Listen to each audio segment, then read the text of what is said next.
All right, we're gonna talk about some butterfly guard stuff. The classic butterfly guard sweep, what to do with double unders, some other weird ways to break the posture, and an arm crush sweep or whatever that's called. But first of all, butterfly guard is my feet inside of my opponent's thighs.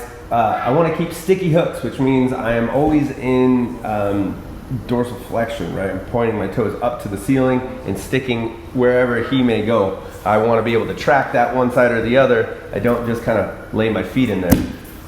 In a dream world, I'm able to get double underhooks and crush into my opponent and be able to tip them from side to side, maybe even just stand up from here. But a lot of times they're not going to give me that underhook right away. So if I get an underhook and an overhook, I can also make him hug me. I'm going to run into that microphone. If I can make him hug me and I keep my head on this side, I've taken away his post.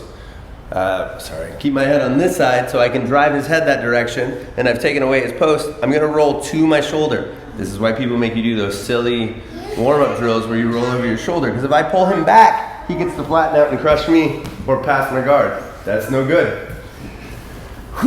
But if I can drive this direction and get him off his base, it's pretty easy to kick up and come all the way over into mount.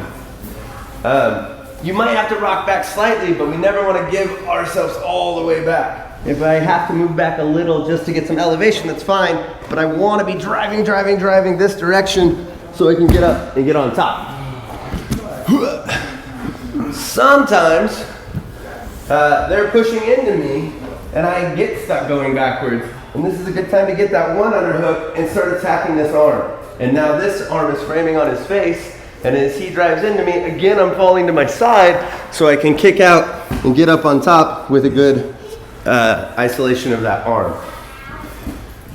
The last one we'll go over is double underhooks, where I'm not locking my hands together in the back, but instead reaching up for his shoulders and then kicking out his base.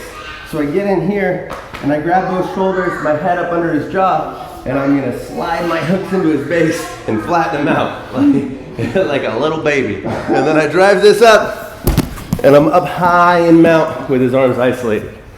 And we'll talk about continuations of attacks from all those mounted positions.